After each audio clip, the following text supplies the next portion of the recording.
이번 시간에는 신생물을 살펴보도록 하겠습니다. 여러분, 신생물은 좀 생소한 단어죠. 신생물은 암, 종양을 뜻하는 용어입니다. 현대의학이 많이 발전을 하고 암을 치료할 수 있는 치료법이 많이 발견이 되었지만, 그럼에도 불구하고 암은 여전히 인간에게는 공포의 대상이고 아직도 해결해야 할 과제가 많은 그런 질환이라고 볼 수 있죠. 여러분도 이러한 신생물, 종양, 암이 무엇인지 이해하고 대상자 간호시 접근하는 것이 필요하겠습니다. 우선 신생물이라는 용어는 네오플라즘이라고 합니다. 네오는 뉴를 뜻하는 용어죠. 그리고 플라즘은 그로스, 자란다 이런 뜻이에요. 그러니까 네오플라즘은 인체 내부에서 새로 자라나는 무엇이라고 생각해 볼 수 있습니다. 그래서 신생물은 인체의 세포, 조직 형질이 전환이 되고 변화되어서 기생물처럼 활동을 하게 되고요. 이것들도 생물체이기 때문에 대사를 하게 되는데, 이때 신진대사를 하기 위해 정상적인 세포 조직과 경쟁을 하면서 영양분을 숙주로부터 공급받게 됩니다. 그러니까 실제적으로는 영양분이 정상적인 세포와 조직에 가야지 되는데 일부는 암에게로 가게 된다는 거죠. 그러면 인체는 영양분이 부족한 상태가 될 수 있겠죠. 그럼으로써 인체에 여러 가지 다양한 증상을 나타낼 것으로 생각해 볼 수 있습니다. 자, 그래서 신생물은 인체 내부에서 과잉으로 발육을 하고요. 정상적인 조직줄과 어울리지 못하면서 변화를 일으키는 자극이 정체한 상태에도 과도하게 빠르게 증가하는 조직의 비정상적인 덩어리라고 이야기를 하고 있습니다. 그렇기 때문에 이러한 종양세포들은 정상적인 세포들보다 훨씬 더 분열과 증식을 빠르게 해서 비정상적인 덩어리를 만들어내게 됩니다. 특히나 악성 종양기 같은 경우는 이런 경향성이 훨씬 두드러지고 크다고 볼 수 있습니다. 여기 그림에서 보면 양성 종양과 악성 종양 그림이 좀 다르죠. 뒤에서 양성 종양과 악성 종양을 구분해 살펴볼 건데, 여기서 간단히 보면 양성 종양 같은 경우는 이렇게 동그랗게 무슨 막에 쌓여져 있죠. 이걸 피막이라고 하는데 보통 이렇게 피막에 둘러싸여져 있고요. 그리고 안에 있는 내부 세포들도 정상 세포와 다르기는 하지만 대체로 모양이 비슷한 모양을 가지고 있습니다. 그리고 피막에 둘러싸여져 있기 때문에 크기가 커지면 옆으로 이렇게 커지기는 하지만 인체 내부 속으로 옆에서 보이는 것처럼 이렇게 가지를 뻗는 것처럼 파고 들어가지는 않죠. 이렇게 파고 들어가는 것을 치뮨이라고 하는데 양성 종양에서는 치뮨성은 없습니다. 그러니까 그림으로 봐도 수술을 한다 그러면 이 부분만 잘라내게 되면 암을 깨끗하게 제거할 수 있겠죠. 그런데 악성 종양 같은 경우는 지금 모양이 굉장히 특이하죠. 아까처럼 피막 같은 것들이 없고요. 피막이 없기 때문에 인체 조직 밖으로 이렇게 파고 들어가는 치뮨 현상이 굉장히 큽니다. 치뮨 현상이 많이 일어나게 되고요. 이렇게 치뮨 현상이 일어나면 이 치뮨이 어디까지 발생했는지 정확하게 확인하기 어렵기 때문에 실제적으로 이 암을 전체적으로 제거하는 것은 불가능할 수 있습니다. 일부 제거를 하고 남아있는 암들은 나중에 방사선이나 황암요법이나 이런 치료를 해야 된다고 볼 수 있죠. 그리고 암은 영어로는 캔서라고 합니다. 그리고 캔서라는 용어는 크랩에서 온 건데, 크랩은 그리스어에서 개를 뜻하는 용어입니다. 이 악성 종양을 보게 되면 개의 집게발일처럼 이렇게 옆으로 조직 속으로 파고 들어가 있는 것을 확인할 수 있죠. 그리고 개가 집게발로 무언가를 꽉 잡으면 웬만해서는 발이 끊어질 때까지 놓아주지 않잖아요. 악성 종양 같은 경우도 인간의 정상적인 조직세포로 파고 들어가서 계속 침투를 하게 되면 암이 사라지는 일이 불가능한 경우가 많죠. 그리고 계속 증식을 하게 되고 그러면서 인체의 다양한 증상들을 나타내게 되고 이것이 해결되지 않으면 사망에도 이를 수 있다는 것을 잘 표현한 용어라고 볼 수 있습니다. 그렇다면 이러한 신생물인 종양이 어떻게 발생되는지 그리고 발생 기전이 어떻게 되는지 아는 것은 종양을 이해하는 데 매우 중요하겠죠. 그래서 종양의 원인과 발생 기전을 살펴보게 되면 외부에서 발암물질이 들어오는 외적인 요인이 있을 수 있고요. 인체 내부의 어떤 변화 때문에 생기는 내적 요인이 있다고 볼 수 있습니다. 외부에서 발암인자가 영향을 미쳐서 암이 발생하는 것은 4가지 정도로 살펴볼 수 있는데요. 우선 첫 번째는 화학적인 발암인자가 있고요. 두 번째 물리적인 발암인자, 세 번째는 생물학적 인자가 있겠고, 네 번째 환경적 인자가 암을 발생시킬 수 있다고 합니다. 하나씩 살펴보도록 하겠습니다. 자, 첫 번째 화학적인 발암인자. 여러분이 화학적 물질에 의해서 암이 발생된다는 이야기를 많이 들어보았을 거예요. 이렇게 화학적 물질의 발암성이 대두되기 시작한 것은 1775년 영국에서는 굴뚝 청소부들이 많았는데요. 굴뚝을 청소하는 사람들이 정상적인 사람들보다 음낭 피부암이 많이 발생하는 것이 발견되었습니다. 그래서 조사를 해보았더니 굴뚝 청소를 할 때 재들이 있잖아요. 재들 많이 흡인을 하게 되고, 그리고 굴뚝을 오르락 내리락 하면서 이런 재들에 의해서 신체 부위가 계속 접촉이 되겠죠. 그러면서 음낭 피부암이 많이 발생되었고, 이 재 속에 있는 타르가 원인 물질이었다라고 하는 것이 밝혀지면서 화학적 물질이 암을 발생시킨다는 것을 알게 되었습니다. 그 이후로 벤조파이렌이나 메틸콜라트렌 이런 다양한 화학적 물질들의 발암성이 확인되기 시작했고요. 그리고 또 산업화가 되면서 다양한 공장에서 많은 화학적 물질을 사용을 하는데, 아닐린이라고 하는 화학적 물질을 사용하는 공장 종업원들이 방광암이 많이 발생되는 것을 알게 되었고, 이것을 추적 조사하던 결과 이 공장의 아닐린에서 베타나프틸아민이라는 화학 물질에 의해서 암 발생이 증가한다는 것을 밝히게 되었습니다. 그 이후로 다양한 연구에서 많은 화학적 물질의 발암성이 확인이 되었고요. 현재까지도 이러한 화학 물질의 발암성은 확인되고 조사되고 있습니다. 두 번째 발암인자는 물리적 인자인데요. 첫 번째 물리적 인자는 기계적 자극입니다. 여러 번 반복된 기계적 자극에 의해서 암이 발생될 수 있다는 거죠. 여기서 보는 것처럼 파이프 담배를 피우는 사람들 같은 경우에는 입술이 파이프 담배에서 계속 자극을 받게 돼서 입술에 암이 많이 발생을 하고요. 충치가 많아서 충치에 의해서 계속 혀가 자극을 대면 혈암 발생률도 높아진다는 연구가 있습니다. 그리고 고온에 의해서 화상을 입게 되면 흉터가 크게 남을 수 있는데요. 이러한 흉터, 반응에서 암 발생이 증가한다는 것도 있고요. 물리적인 발암인자의 가장 대표적인 원인은 방사선이죠. 방사선은 처음 발견되었을 때는 그것이 인체에 암을 유발할 것이라고는 생각하지 못했습니다. 원폭 투하 실험을 시행할 때 이 실험 장면을 관람할 수 있는 관람권을 미국에서 팔기도 했다고 했으니까요. 그런데 이러한 방사선의 위험성이 굉장히 부각되기 시작한 것은 체르노빌 원전 사고에서 사람들이 사망을 하게 되고, 그 주변에 있던 시민들이 많은 암에 노출되고 동식물들이 살지 못하면서 그 위험성을 굉장히 심각하게 느끼게 되었죠. 그리고 최근에 우리나라 근처에 있는 일본에서도 후쿠시마 원전 사고가 일어나고 그 주변에서 갑상선 암 등 암 발생이 증가하고 있다는 보고들이 속속들이 나오고 있죠. 이렇게 방사선은 물리적인 발암 인자 중에서 굉장히 큰 영향을 미치는 그런 요인이라고 볼 수 있습니다. 그래서 원폭, 피폭자의 발암성이 증가되는 것을 우리가 많은 연구에서 확인해 보았고요.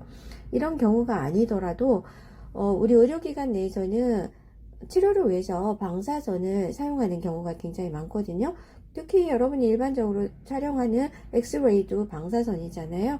이렇게 방사선 취급하는 의료인에게는 백혈병이나 피부암 발생 빈도가 높다는 것이 밝혀지고 있죠. 그래서 이런 촬영을 할 때는 나부로 차단막이 되어져 있어야 되고, 이런 차단막이 없을 경우에 의료인을 보호하기 위해서는 나부로 만든 앞치마나 목 칼라 같은 거를 사용해서 인체를 보호하도록 해야지 되죠. 그리고 방사선 또 치료를 받는 사람들이 있죠. 항암 치료 같은 것을 하게 될 때 방사선 치료를 받게 되는데, 이 조사 부위에 암을 파괴하기 위해서 방사선을 치료하는 거지만, 다른 부위에도 정상적인 조직에도 암이 피폭이 되면서 그 부위에 암 발생이 될 수도 있다는 사례들이 보고되고 있습니다. 그래서 방사선은 물리적 발암 인자로서 가장 중요한 부분을 차지하고 있다고 기억하고 있으면 되겠습니다. 세 번째 외적인 발암인자는 생물학적인 요인인데요. 생물학적인 요인이기 때문에 병원체에 의해서 암이 발생되는 것이라고 볼 수 있습니다. 대표적인 것 여기에 5가지가 써져 있으니까 요거 꼭 기억하시기 바랍니다. 첫 번째로 버킷 림프종인데요. 버킷 림프종은 앱스타인바 바이러스에 감염되었을 때 많이 발생하는 것으로 되어져 있습니다. 그리고 작은 경부암 같은 경우는 사람 유두종 바이러스 또는 인유두종 바이러스라고 하죠. HPV라고 하는 바이러스에 감염되었을 때 작은 경부암 발생률이 높아지는 것으로 되어져 있고요. 또 성기에 발생을 하는 헬페스 바이러스에 감염이 되었을 때도 작은 경부암이 높아지는 것으로 알려져 있습니다. 세 번째는 각막아종이라는 암 같은 경우는 눈에 아데노 바이러스가 감염된 이후에 발생을 할 수 있다라고 하고요. 간세포암은 B형 간염 바이러스나 C형 간염 바이러스에 감염된 이후에 발생률이 높아질 수 있습니다. 그리고 성인 T세포성 백혈병 같은 경우는 사람 T세포 백혈병 바이러스 1형 HTLV1이라고 하는데요. 이 HTLV1형 바이러스에 감염된 이후에 발생을 할 수 있습니다. 보통 이것은 모체로부터 태아에게 수직 감염되는 그러한 바이러스입니다. 마지막으로 환경인자도 종양을 발생시킬 수 있는 인자로서 작용을 할 수 있는데요. 음식물 같은 경우는 한국인에서는 짜거나 염장 음식 그리고 고기를 구워 먹거나 이렇게 하면서 탄 음식들을 먹기 때문에 위암 발생률이 높고요. 미국 같은 경우는 식이섬유소가 부족하고 육류를 주로 섭취하면서 대장암이나 유방암 발생률이 높은 것으로 나타나고 있습니다. 그리고 아프리카 반투족 같은 경우는 단백질 섭취가 부족하면서 간암 발생률이 높다고 하는데 이런 것들은 식습관과 관련되어져 있다고 볼 수 있겠고요. 기호품도 암을 발생시킬 수 있는데요. 담배는 알다시피 폐암과 후두암과 굉장히 밀접한 관련이 있는 것으로 알려져 있죠. 그리고 술은 식도암과 관련이 되어져 있고요. 이 식도암 외에도 다양한 암과도 관련성이 밝혀지고 있죠. 그리고 풍습도 암 발생과 관련이 되어져 있다고 볼 수 있는데요. 히말라야 카시미아라는 지방에서는 칸그리암이라고 하는 암이 발생을 잘 한다는데 이것은 여기에 사는 원주민들이 벽돌 가마의 연기나 재를 흡입하면서 이 연기나 재 속에 있는 물질들이 인체에 들어오면서 암이 발생을 할 수 있다고 합니다. 그리고 대기오염에 따라서 폐암 발생률이 높아지고 있고 또 생활 양식도 영향을 미치는데 음식 식습관에 따라서 우리나라는 위암 발생률이 미국 같은 경우는 식습관이 식이섬유가 부족하면서 대장암이나 유방암 발생률이 높아지죠. 그러니까 환경인자는 사실 환경인자 하나 때문에 암 발생이 된다라기보다는 여기에 속해져 있는 다양한 화학적 물질 섭취를 통해서 암 발생이 높아진다고 볼 수 있겠죠. 그래서 암을 발생시키는 원인은 한 가지 인자가 작용하기보다는 여러 가지 다양한 인자들이 복합적으로 작용을 하면서 발생되겠구나라고 생각해 볼 수 있습니다. 종양을 발생시키는 원인은 내적인 요인도 있는데요. 내적 요인은 선천적인 요인과 후천적으로 생기는 요인이 있을 수 있습니다. 우선 선천적인 요인을 살펴보게 되면 가장 먼저 유전적 요인이 있겠죠. 유전 질환으로서는 신경섬유존증, 그래서 신경계에 영향을 미치는 질환인데요. 한 2가지 정도가 있는데 그 중에서 가장 많이 발생하는 것이 레클린-하우젠병이라고 합니다. 보통 대부분이 1세 이전에 발생을 하게 되는 유전 질환이고요. 겨드락이나 서해부 같은 곳에 반점이 생기거나 다발성 신경섬유종 같은 걸 만들기도 하고 고령성 장애 같은 증상들을 나타나기도 한다고 합니다. 그리고 두 번째는 가족성 대장선종증 또는 가족성 용종증이라고 얘기를 하는데요. 가족성 용종증은 Familial Adenomatous Polyposis 라고 해서 FAP라고 약어로도 사용을 하게 됩니다. 이것은 유전 질환에 의해서 대장 내에 폴립이 굉장히 많이 생기는 질환이거든요. 그림에서처럼 대장 내시경을 하게 되면 대장 전체에 이렇게 폴립이 굉장히 많이 있는 것을 볼 수 있습니다. 그리고 이 FAP 같은 질환은 거의 100% 그냥 내버려 두게 되면 대장암으로 발병을 하게 됩니다. 우리나라 발생하는 대장암 10 내지 25%는 유전성에 의해서 발현되는 것으로 알려져 있습니다. 그래서 매우 중요한 그런 질환이라고 볼 수 있겠죠. 그리고 색소성 건피증 같은 것들이 유전 질환에 의해서 생성되는 그런 암이다 라고 볼 수 있는데요. 최근에는 암의 유전적인 원인이 굉장히 많이 밝혀지고 있죠. 그래서 그런 것들도 잘 이해하고 있어야 되겠습니다. 두 번째는 소인인데요. 소인은 뭐 장기나 연령, 성별, 인종에 따라서 암 발생되는 정도가 다르다라고 이야기를 할 수 있습니다. 장기 같은 경우는 소화기계 암이지만 소화기계에서 위나 대장암은 많이 발생을 하지만 소장암은 발생이 매우 드뭅니다.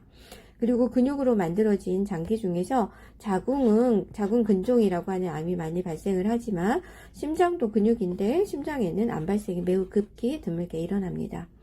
그리고 연령은 암은 중년 이후, 노년 이후에 많이 발생을 하지만 어떤 암 같은 경우는 소아나 청소년기에 호발하기도 하죠. 그래서 급성 림프모구성 백혈병이나 골육종 같은 경우는 소아나 청소년기에 훨씬 더 많이 발생을 하고 있습니다.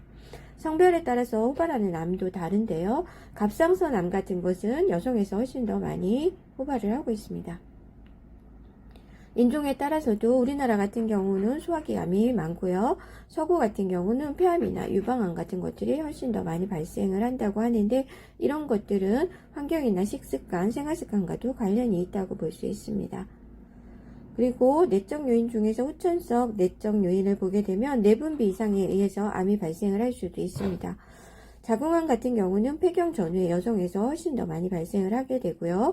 유방암은 수유 경험이 있는 여성보다 수유 경험이 없는 여성에서 더 많이 발생을 하게 되는데 이런 것들은 에스트로겐 분비와 관련이 되어져 있는 것으로 알려져 있습니다. 그리고 후천적으로 면역이 저하가 되면 암 발생이 높아지죠. 우리가 면역 질환을 살펴볼 때도 에이즈에 감염이 되어서 T세포가 결핍되게 되면 암 발생이 높아진다는 것을 살펴보았었죠. 그리고 후천적으로 면역 기능에 결함이 생기는 경우, 골수 기능 저하가 생긴다든지 림프계나 면역계에 문제가 생기면 암 발생이 높아질 수 있습니다. 그리고 장기 이식을 하게 되면 이식한 사람들은 이 이식편에 대해서 거부 반응을 일으키지 않게 하기 위해서 면역 억제제를 복용하게 되는데요. 그럼으로써 인체는 면역이 억제된 상태가 되고 돌연변이로 인해서 종양세포가 생긴다 하더라도 이 돌연변이 세포를 다 제거할 수 없다고 하면 정상인보다는 암 발생이 높아지겠죠. 그래서 여기 신장이식이라고 되어져 있는데 신장이식뿐만 아니라 이식 수술을 받고 나서 면역 억제제를 복용하는 사람에서는 종양 발생이 더 높아질 수 있습니다. 그리고 억제 T세포는 면역계를 활성화시키거나 아니면 진정시키는 역할을 하게 되는데 이런 것들이 잘 조절이 되지 않으면 암 발생이 또 높아지는 것으로 볼 수 있습니다. 최근 다양한 암 유전자와 종양 억제 유전자가 밝혀지고 있어요. 그래서 몇 가지 살펴보게 되면 APC 유전자 같은 경우는 온코진이에요. 암 유전자고요. 이것은 대자만과 가족성 선종성 용종증 환자에서 가지고 있는 유전자예요. 그리고 BCL2 같은 경우도 온코진이죠. 암 유전자고요. 백혈병이나 림프종을 일으킬 수 있다라고 보고 있고요. BRCA1, BRCA2는 억제 유전자예요. 종양 억제 유전자에서 이걸 가지고 있으면 유방암이나 난소암이 발생되지 않도록 하지만 발암물질에 노출이 되게 돼서 이 BRCA1이나 BRCA2가 기능을 못하게 되면 유방암과 난소암이 발생될 수 있습니다. 그리고 ERBB2, 이것은 HER2라고도 하는데요. HER2도 온코진이죠. 종양 유전자이고요. 유방암, 난소암, 위장관암과 관련되어져 있다고 알려져 있고요. MIC 같은 경우는 프로토 온코진이에요. 원종양 유전자이고요. 림프종이나 육종을 발생시키는 것으로 알려져 있죠. 그리고 뒤에는 이 라스계인데요. NRAS, KRAS, HRAS 이렇게 있습니다. 온코진이고요. 종양 유전자. 그래서 NRAS 같은 경우는 신경모세포증이나 급성 골수성 백혈병, 폐암, 흑생종과 관련되어져 있고 KRAS는 췌장암, 대장암과 관련되어져 있고요. 폐암, 방광암과도 관련되어져 있습니다.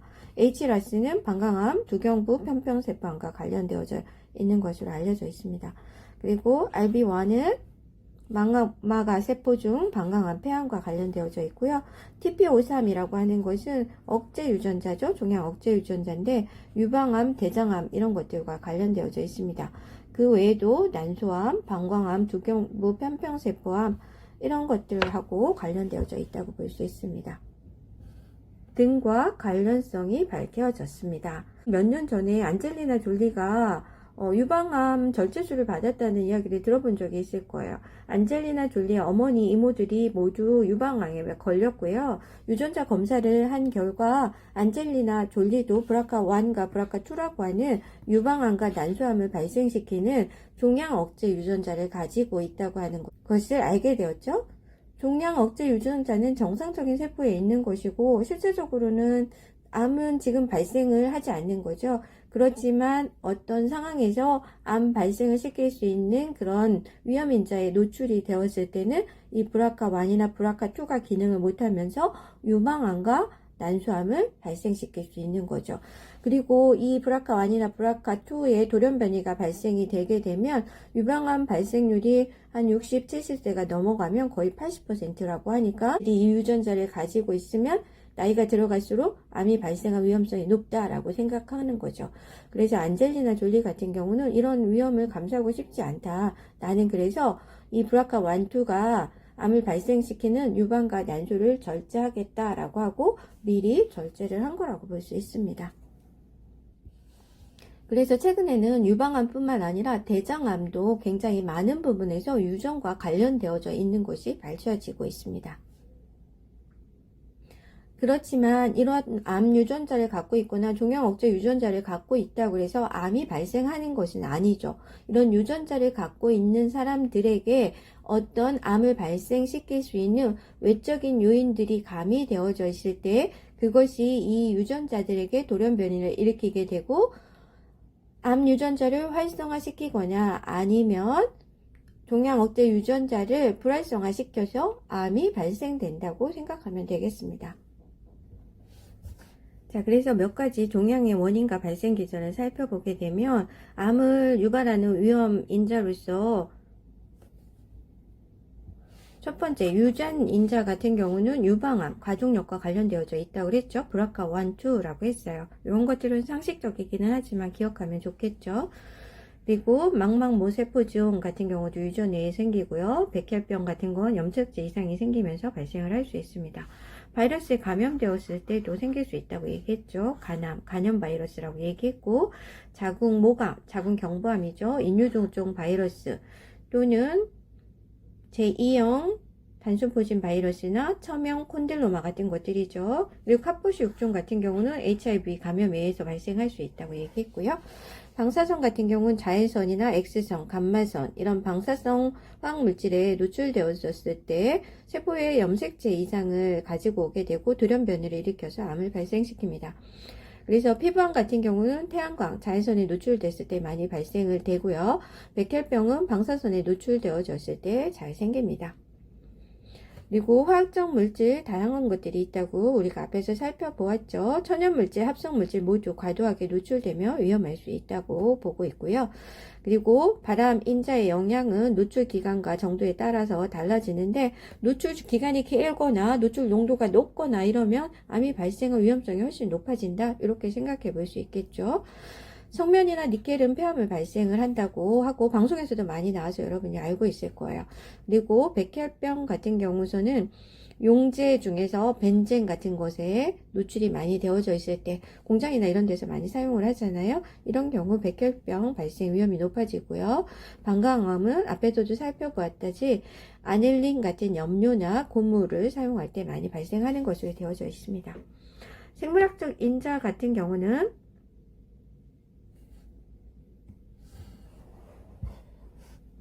생물학적 인자에 의해서 만성적인 자극이나 염증이 발생을 하게 되면 또 암이 발생할 수 있는데요. 잘록창자,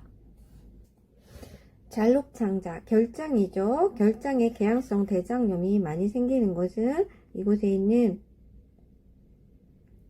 잘록창자에 궤양성 대장염이 잘 생기고요. 부강암이 있는 경우 백반증과 관련되어져 있다고 합니다. 연령은 증가할수록 암 발생이 훨씬 더 증가되죠. 그리고 시기는 식재재나 첨가물, 요리 방법 등에 따라서 생길 수 있습니다. 결장에 생기는 잘록창자암은 고지방 시기를 할 때 많이 생기게 되고요. 위암 같은 경우는 훈제식품, 그러니까 연기에 쇠이거나 이렇게 굽거나 이런 경우에 많이 생길 수 있다라고 볼 수 있고요. 첨가물도 관련이 되어져 있는데 햄이나 손살치에 아질산 나트륨이라고 하는 것이 많이 들어가는 건데, 이것이 최근에 WHO에서 많이 먹게 되면 발암 가능성이 있다라고 분류되고 있죠. 이런 것들 다 모두 암을 발생시키는 그런 문제가 될 수 있습니다. 그리고 앞서 살펴보았듯이 호르몬, 에스트로겐 분비와 관련해서 자궁 내막암 이런 것들이 많이 발생을 할 수 있습니다. 그래서 비르효는 1858년에 자극서를 내놓았는데요. 암의 발생도 외부 자극에 대한 일련의 반응으로 발생을 한다라고 이야기를 하고 있습니다. 그래서 앞에 살펴보았지만 우리가 종양 유전자를 그래서 앞에 살펴본 것처럼 프로토온코진이나 종양 억제 유전자를 인체가 정상적으로 가지고 있는 사람도 그것 때문에 암이 발생을 하는 것은 아니고, 외부의 어떤 이 프로토온코진이나 아니면 종양 억제 유전자를 변이를 일으킬 수 있는 어떤 자극이 오게 되고, 그것에 대항하다가 변이가 일어나면 암이 발생한다라고 볼 수 있죠. 그러니까 비르효가 이런 것을 정확하게 집어냈다고 볼 수 있습니다. 이제까지 종양을 발생시키는 원인을 살펴보았다 그러면 이제 발생 기전을 살펴보도록 하겠습니다. 발암 기전은 두 가지 측면에서 연구되고 있다고 하는데요. 첫째는 정상세포의 변화가 일어나서 암이 발생한다는 것과, 또 하나는 면역계 이상으로 암이 발생된다라고 보는 것입니다. 첫 번째 정상세포의 변화를 보게 되면, 정상세포가 유전자 돌연 변이를 일으키는 위험 요인에 노출되었을 때 암세포로 변해서 암이 발생한다고 보는 것입니다. 그래서 앞서 얘기했을 때 프로토온코진이 온코진이라고 하는 종양 유전자로 변화가 될 때 이런 위험 요인에 노출이 되었을 때 변화가 일어나게 되고, 그러면서 암을 발생시키죠. 이런 것을 얘기한다고 볼 수 있습니다. 그래서 여기에서 정상세포가 유전자 돌연 변이를 일으킬 때 세포학의 구성 요소인 DNA 구조 변화가 일어나면서 세포 변형을 일으킬 수 있고요. 그리고 이렇게 변형된 세포는 또다시 세포 분열을 해도 똑같이 변형된 DNA를 갖게 되고, 이것이 계속 많이 분열하고 증식을 하게 돼서 덩어리를 만들면 암이 발생된다고 보는 것입니다. 두 번째는 면역계 이상으로서 설명을 하고 있는데요. 인체의 정상적인 면역 기능은 인체 내에서 생성되는, 좀 전에 앞에서 정상세포가 돌연변이를 일으킬 수 있다라고 했죠. 이렇게 돌연변이를 일으키게 되면 종양세포가 될 수 있는데, 이 종양세포가 만들어져도 인체 내부에서 1000만 개까지는 파괴해서 제거할 수 있는 능력이 있다고 합니다. 우리가 면역계에서 배울 때 이런 인체 내의 돌연변이 세포에 의해서 손상되거나 종양세포가 만들어지게 되면 NK셀이 이것을 제거한다라고 이야기를 했죠. 그것이 한 1000만 개까지는 가능하다라고 하는 거죠. 그런데 실제 임상적으로 암이 발견될 정도가 됐을 때는 암세포는 분열과 증식이 굉장히 많이 일어나고, 실제적으로 여기에서는 최소한 10억 개 이상의 이렇게 종양세포, 손상된 세포들이 포함되어져 있다고 합니다. 그러니까 우리 인체의 NK셀이나 면역계는 1000만 개까지 밖에 제거를 할 수가 없는데 10억 개 이상이 되면 해결을 할 수 없는 상태가 되었다는 거죠. 인체 면역계가 파괴할 수 있는 수준 이상으로 암세포가 늘어나게 되면 면역계는 결국 암세포를 제거하지 못하고 인체는 암에 걸리게 된다고 보는 것이죠. 그래서 종양은 여러 가지 단계를 거쳐서 암으로 발생을 한다는 다단계설이 현재 종양 발생 기전의 주류로서 연구되고 있는데요. 1단계부터 3단계를 거치게 됩니다. 첫 번째 1단계는 암 유발 개시 단계라고 하는데요. 발암인자가 우리 인체 세포의 DNA를 공격하게 되고 돌연변이를 유발하는 비가역적인 반응이라고 봅니다. 비가역적인 반응이기 때문에 이렇게 손상돼서 DNA가 변형이 되게 되면 정상세포로 돌아갈 수 없다라는 거죠. 이것이 1단계 암 유발 개시 단계가 되겠고요. 이 단계가 지나게 되면 암 유발 촉진 단계가 일어나게 되는데요.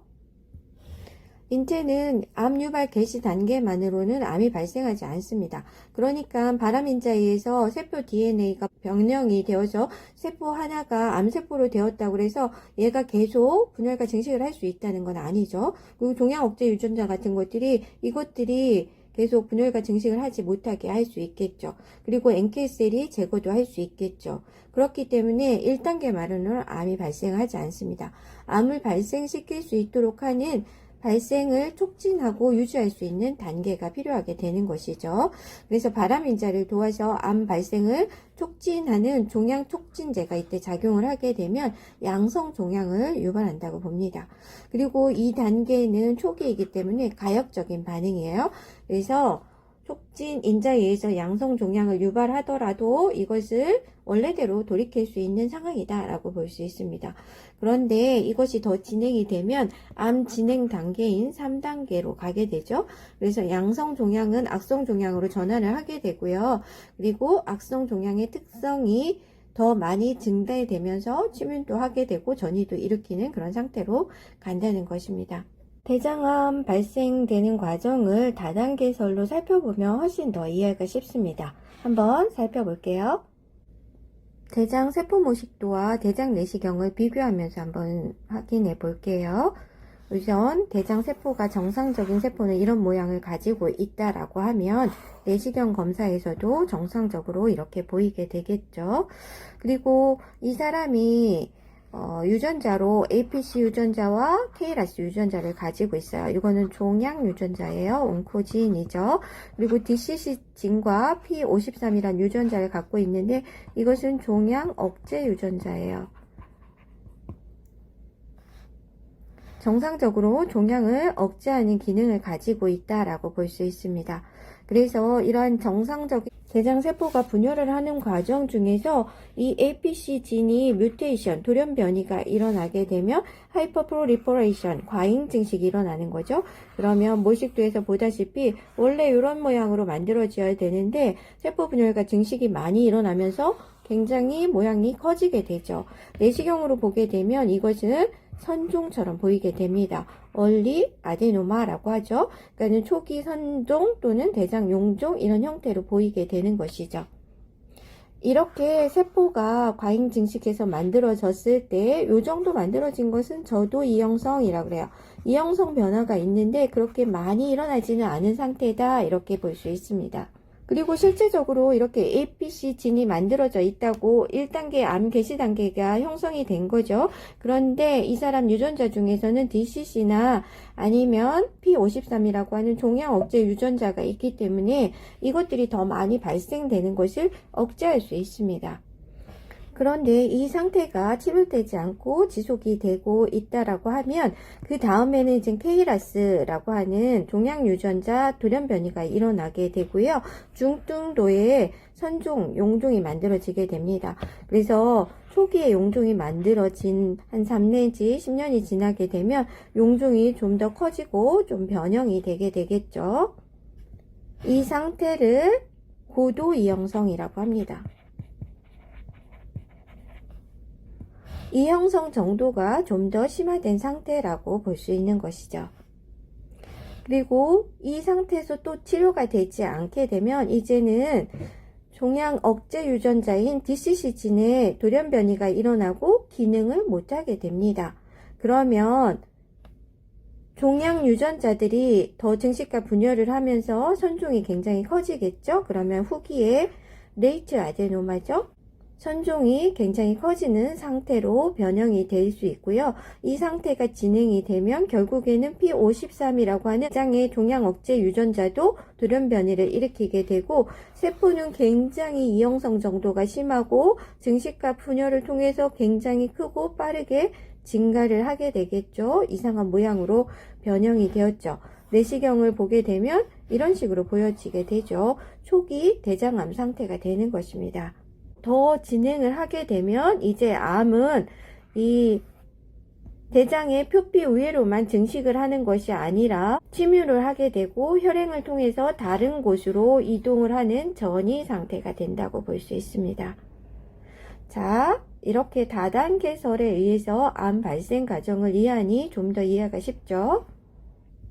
그래서 정리해보자면 대장암에서는 APC 돌연 변이가 일어나게 되면 저도 이형성 변화가 일어나고요. KRAS라고 하는 종양 유전자 돌연 변이가 일어나면 고도 이형성으로서 이제 세포들이 굉장히 많이 변형이 되고 형태와 구조, 배열이 달라지면서 자라기 시작하죠. 그리고 결국에 DCC나 P53이라고 하는 종양 억제 유전자 돌연변이가 일어나게 되면 카시노마, 대장의 서남종이 됨으로써 대장암 발생을 일으키게 되고, 이것이 치료가 되지 않으면 대장 내부로 침투를 하고 다른 곳으로도 전이가 되는 그런 상황이 될 수 있다라고 이해하면 되겠습니다. 종양의 발생 원인과 기전을 살펴보았고요. 이제 종양의 종류와 명칭을 살펴보겠습니다. 종양의 종류는 상피성 종양과 비상피성 종양, 그리고 이 두 가지가 함께 있는 혼합 종양으로 구분해 볼 수 있습니다. 상피성 종양은 말에서 보시다시피 상피에서 발생되는 그런 종양이겠구나, 이렇게 생각할 수 있겠죠. 우리가 세포를 배울 때 상피 세포는 불안정 세포죠. 평생 동안 세포 분열을 통해서 증식을 하고 대체를 한다라고 얘기했고, 이렇게 세포 분열을 하는 동안에 돌연변이가 일어날 가능성이 높다라고 이야기를 했었습니다. 그래서 상피성 종양이 많이 발생을 하게 되죠. 상피성 종양은 표피, 소화관 내부도 표피라고 얘기했죠.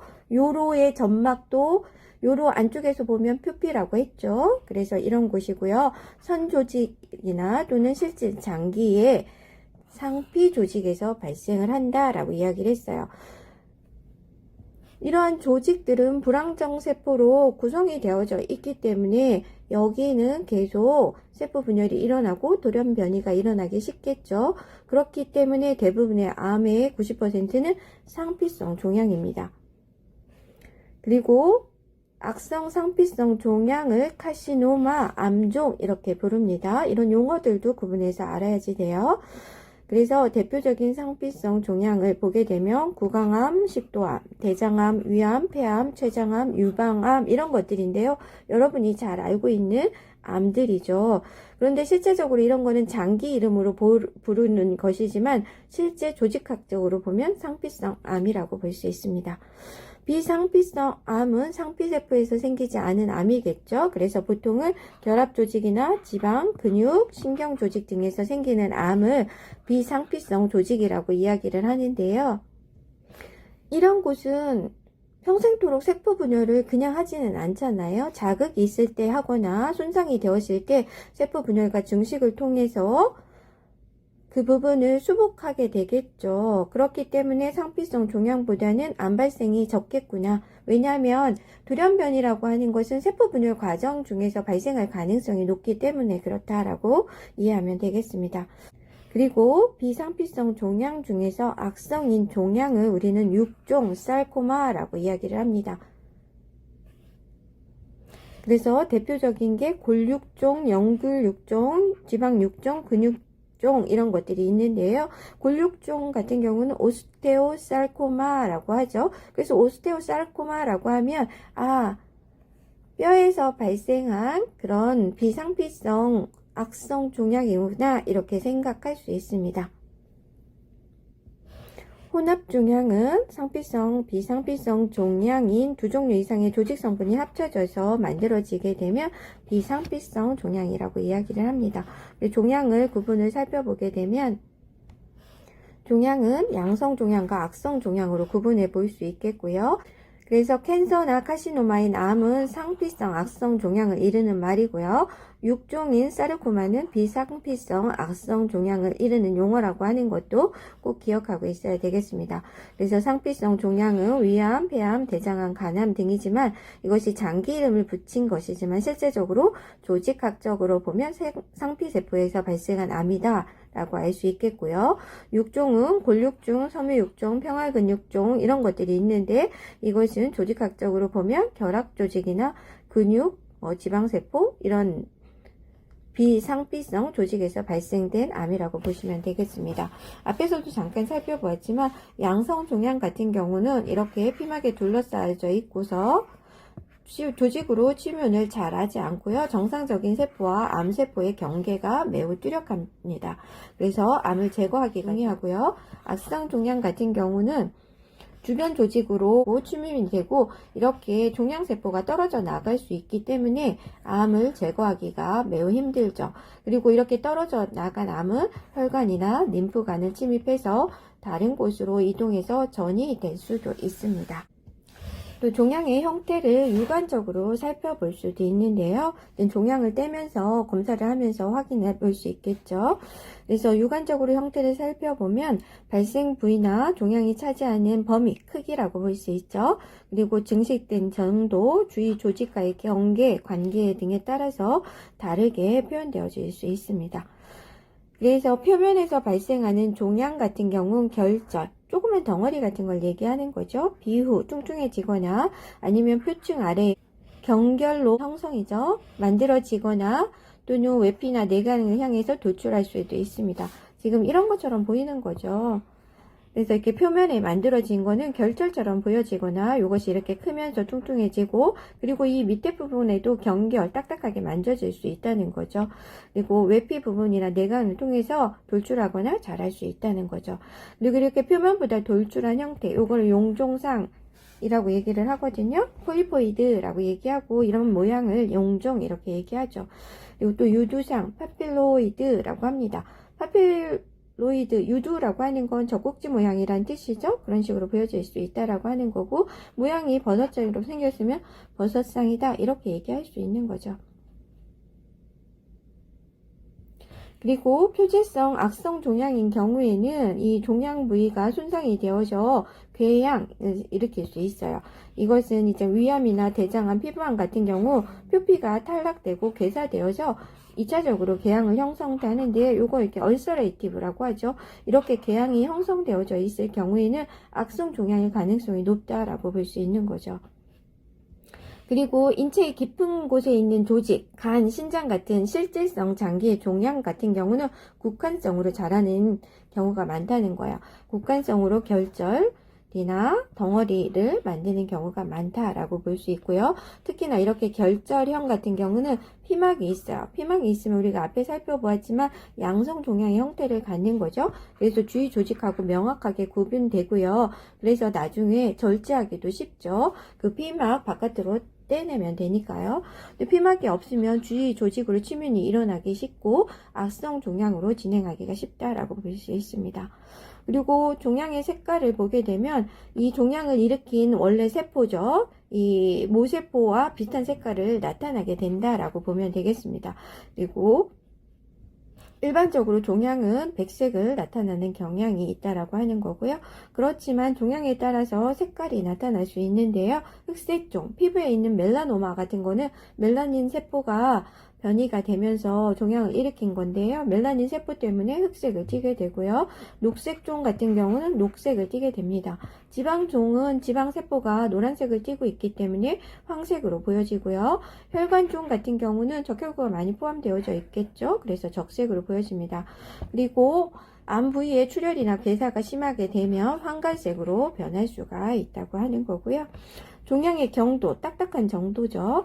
그래서 실질세포가 많거나 세포 사이 섬유나 기질이 부족한 경우에는 연하고, 이거와 반대되는 경우에는 암 조직이 단단하게 형성된다라고 합니다. 그리고 석회가 침착이 되거나 연골과 골조직의 종양은 특히 단단한 그런 형태로 나타날 수 있습니다. 두 번째로 종양을 조직학적으로 살펴보게 되면 종양 조직은 실질 조직과 종양 간질 조직으로 구분해 볼 수 있습니다. 그리고 종양 실질 조직은 이 종양이 발생한 모조직과 매우 유사할 수 있는데요. 그리고 이 유사한 정도가 많이 유사할수록 양성 종양에 가깝고요. 그리고 발생한 모조직하고 달라질수록 악성 종양으로 갈 가능성이 높습니다. 양성 종양은 발생 모조직과 매우 유사합니다. 예를 들어서 지방 조직이 발생되었다고 하면 이 지방 조직은 양성 조직인데요. 이 지방종이라고 하는 종양세포들도 지방세포와 거의 비슷하다는 거죠. 실제적으로 일반적으로는 구분하기가 어려울 정도라고 하는 거고요. 그런데 악성 종양으로 가게 되면 만약에 위암이 발생을 했어요. 악성 위암이면 위도 선조직이죠. 그런데 이 선조직이 원래 선조직과 굉장히 많이 다를 수 있다라고 하는 거죠. 이렇게 많이 다르는 상태가 되는 것을 안 좋은 상태라고 볼 수 있는 거예요. 악성 종양에 가깝다라고 생각을 하면 되고요. 종양 간질은 종양 조직을 지지해주고 여기에 영양분을 공급해주는 부분이라고 할 수 있습니다. 결합조직에서 발생한 암을 육종이라고 하죠. 사르코마라고 하는데 이 결합조직 같은 경우는 관절량이 적어서 근육 모양이고 성상이 매우 연한 상태로 이렇게 보여진다라고 볼 수 있습니다. 이게 현미경적으로 보면 이런 상태로 보인다고 하는 거고요. 암종, 캔서죠. 카시노마라고 하고 이러는 경우에는 간질의 결합조직을 포함하는 경우가 굉장히 많아서 단단한 형태로 보여진다고 하는 거고 이런 상태로 보여질 수 있습니다. 자, 그리고 종양의 이형성이라고 하는 거, 디스플라지아. 우리가 전에 세포 손상을 배울 때 배웠었죠. 이형성이란 용어는. 이형성이라고 하는 거는 악성 종양세포의 특징이라고 했죠. 종양 조직이 발생 모조직 세포와 다른 형태를 보이는 것. 이형성은 그러니까 세포 분열 과정에서 정상적인 세포와 모양, 핵분열 이런 것들이 굉장히 많이 달라지고 그리고 세포의 배열이나 구조 이런 것들이 많이 달라진 것을 의미한다라고 이야기를 했습니다. 그래서 이형성 정도가 크게 되면 핵이 정상세포보다 더 커지게 되고요. 핵과 세포질 비율이 굉장히 차이가 많이 난다라고 볼 수 있겠고요. 그리고 핵의 과염색성이 일어난다고 그랬죠. 정상세포보다 훨씬 더 핵이 색소에 염색이 잘 되는데요. 염색질 분포가 균질하지 못하고 응집이 잘 일어나기 때문에 이런 상태가 일어난다고 볼 수 있겠고요. 그리고 세포 서로 간의 크기, 모양, 염색성 정도가 매우 다양하다. 다양성을 이루고 있다라고 했죠. 그리고 정상세포 분열에서 보이지 않는 3극, 4극 분열이 일어나게 됩니다.